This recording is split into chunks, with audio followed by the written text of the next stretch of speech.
What is the saddest thing you have heard a child say? I was a doctor working in the ER when they rushed in a little boy, no older than 6, with burns covering 70% of his body. It was horrifying. His skin was charred, his breathing was shallow, and yet, he was fully conscious. The moment I spoke to him, he didn't ask about the pain. He didn't ask if he would be okay. His only concern? I can't miss school on Monday. My mom will be mad. She needs the money. His words shattered me. They were very poor, and his mother relied on the government assistance she got as long as he stayed in school. The worst part? I already knew he wasn't going to make it. There was nothing we could do. At first, we thought it was a tragic alcohol accident, a spill near an open flame, but something felt off. The burns were too deliberate, like the fire had clung to him unnaturally.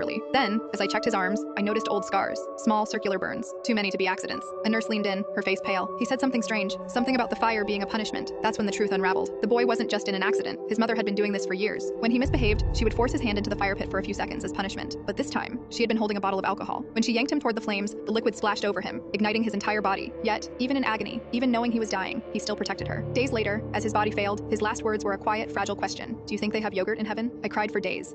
My fiance's bachelorette instructions. No recording devices. What happens tonight dies tonight. I said, have your privacy. The private investigator I hired had different instructions. What her parents saw at the rehearsal dinner made her dad cancel the wedding. 3 weeks ago, my fiance Chloe starts getting weirdly intense about her bachelorette party. Says her friends planned it. No phones allowed. And what happens there, dies there. Says it 3 times like she's reciting a legal clause. Then at our couple's game night, her maid of honor Astrid gets drunk and blurts, never have I ever hired entertainment that required NDAs. Chloe's face, pure panic. Said it was for her cousin's birthday. I called a PI that night. Guy named Hank. $500 flat. I'll get someone in, he says. Don't worry about the phone ban. Done. Friday night, Chloe kisses me goodbye like she's off to Bible study. Saturday morning, I get a text. This is H. Meet me. Urgent. Hank's waiting with a laptop. Opens it. My fiance in a white sash is on a stripper's lap with her tongue in his mouth. She hands him the hotel key I gave her. Then the hallway footage. Chloe and the guy walking into her room. He leaves 2 hours later, fixing his belt. Then he plays the audio. Chloe's voice. Last chance to bang someone with abs. Jordan's sweet but soft. Astrid. Girl, go out with a bang. Literally. I didn't say a word. Just took the footage and called Chloe's dad. Richard, you and Diane need to come over. It's about the wedding. They show up smiling. I hit play. Diane cries within a minute. Richard stares like he's watching war footage. Wedding's off, he says. I'm not paying for a scam. I say, let's go bigger. Rehearsal dinner. Public Richard nods. Done. So I act normal. Chloe comes back Sunday acting like it was a spa weekend. Fake photos, lying straight to my face. Monday, she starts love bombing, cooking, clingy. Tells me she can't wait to be my wife. Tuesday, Astrid calls, just checking in to see if I heard anything. Real subtle. Wednesday, Chloe sits me down crying. We had strippers. It was just dancing. Please don't be mad. I say, it's fine. She says, they were gross anyway. All abs, no depth, not like you. I almost laughed. Rehearsal dinner. Private room, 40 guests. I give a sweet toast. Everyone claps. Then, Richard stands up. I put together a little video of Chloe's journey to this big day. Starts with baby photos, family clips, then it jumps. Chloe straddling a stripper. Audio clear. Last chance to bang someone with abs. Astrid yells, it's fake! Chloe screams, turn it off! Then hotel footage. Her cousin Emma gasps, room is dead. Richard, this was 5 days ago. The wedding is canceled. Chloe turns to me sobbing. Jordan, I can explain! Explain what? Giving him your hotel key? Calling me soft? Astrid, it's my fault. Did you push her into bed with him too? Chloe's brother stands up. You really hired someone to stalk her? I said, oh, no. I hired someone to document what she begged me not to see. Chloe starts wheezing. It meant nothing. It was just one night. Her mom. Chloe, is it true? Chloe says nothing. That was enough. I left. The room exploded behind me. The next day, Chloe's texting like she's playing roulette. We can fix this. You're pathetic. I'll do anything. She told her job I cheated and framed her. Someone emailed the actual footage to her boss. Her firm has a morality clause. She got demoted, lost her bonus, forced into a conduct course. Then she sued me for $50,000. Said I damaged her reputation. Her own dad called me and said, don't worry, she's done. My lawyer laughed. The case got tossed in 10 minutes. Next week, she shows up at my door with her brother and the stripper. Marcus goes, yo man, she said you were cool with it, that it was open. I said, open? Bro, we were a week from getting married. He turns to Chloe. You lied to me? She snaps. Shut up! Her brother. You lied to everyone. Marcus dips. Her brother drags her away, but not before she screams,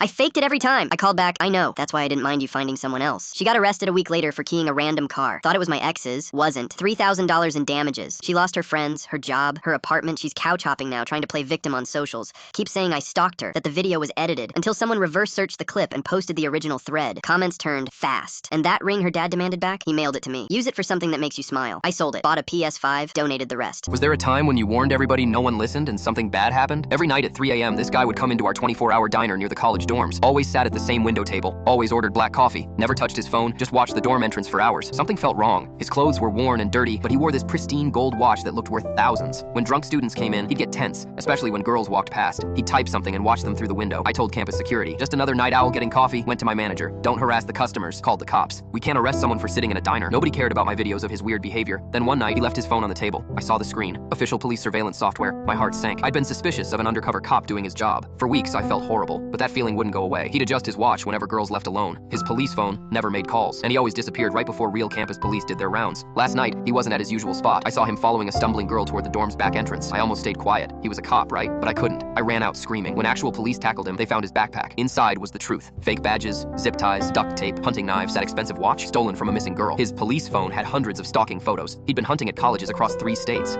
My best friend took my girl, so I took his dad. Before that day, I was just Mark, the loyal friend, the good student, the kid who followed the rules. Tyler and I had been best friends since we shared a bunk at summer camp when we were 9. We were the ride or die duo everyone knew. I helped him pass algebra. He taught me how to talk to girls. Then came Alexis. She transferred senior year, sharp, ambitious, with this smile that hit different. After months of me stumbling through conversations, she finally agreed to go out. 6 months of movie nights, study sessions, and her leaving little drawings in my textbooks. I was gone for her, completely. One Friday, I was supposed to meet Tyler at the mall. He wasn't answering texts, so I swung by his house. His dad's car wasn't there, but the basement light was on. I let myself in like always. I heard her laugh first, then voices getting quieter. I stood at the top of the basement stairs, heart already knowing what my brain refused to process. She doesn't have to know. Tyler's voice echoed up. This feels wrong, Alexis whispered back. It's been going on 3 months, he said. If it was that wrong, we would have stopped by now. 3 months, while I was saving for prom tickets, while she was telling me she loved me, while he was giving me advice about our relationship. I didn't confront them, didn't slam doors. I walked out silent, something cold crystallizing inside me. Not anger, something more calculated. The next day, I texted Tyler that I'd caught some stomach bug, told Alexis I needed space to study for finals. Then I started my plan. Tyler's dad, Richard, was rarely home, some big-shot divorce lawyer who traveled constantly. Tyler practically raised himself. I knew Richard had guilt about it, always buying Tyler expensive stuff instead of giving him time. I'd always been polite to Richard, but never more than that. Now I made an effort, asked about his cases when he was home, offered to mow their lawns since Tyler's busy with basketball. Richard was surprised, but grateful. When graduation came, I mentioned I was taking a gap year before college. Pre-law, actually. Richard's eyes lit up. You should intern at my firm, he said. Great experience. Paid, too. I acted hesitant. I wouldn't want Tyler to feel weird about it. Nonsense, Richard insisted. Tyler has no interest in law. Besides, he's leaving for state in August. I started the internship in June. Showed up early, stayed late, asked smart questions. Richard began inviting me to lunch, then dinner at their house. I learned about his cases, his college days. He learned about my family, my goals. By November, I was practically part of the household. Richard mentioned an associate position opening up after I finished college. Fast track, he called it. I mentioned offhand that Tyler had ghosted me since college started. That sounds like him, Richard sighed. He drops people when they're not useful anymore. Over Christmas break, Tyler came home, found me in their kitchen making breakfast. His dad's favorite, egg white omelet with spinach. What the hell are you doing here? He asked. I smiled. Richard and I work together now. Richard? Tyler's face twisted. Since when do you call my dad Richard? Since he asked me to, I replied calmly. I graduated top of my class 4 years later. Richard threw the party at his house. During the toast, he got emotional. Mark has become the son I always wished I had, he said, not noticing Tyler's face across the room. 6 months later, at the firm's Christmas party, Richard announced 2 things. I was becoming junior partner, the youngest in the firm's history, and he was legally adopting me, though I was 23. When the papers were finally signed, I made sure to send Tyler a copy, along with a note, guess who's getting the house now, brother? The cold thing that formed inside me that day on the stairs, it finally melted.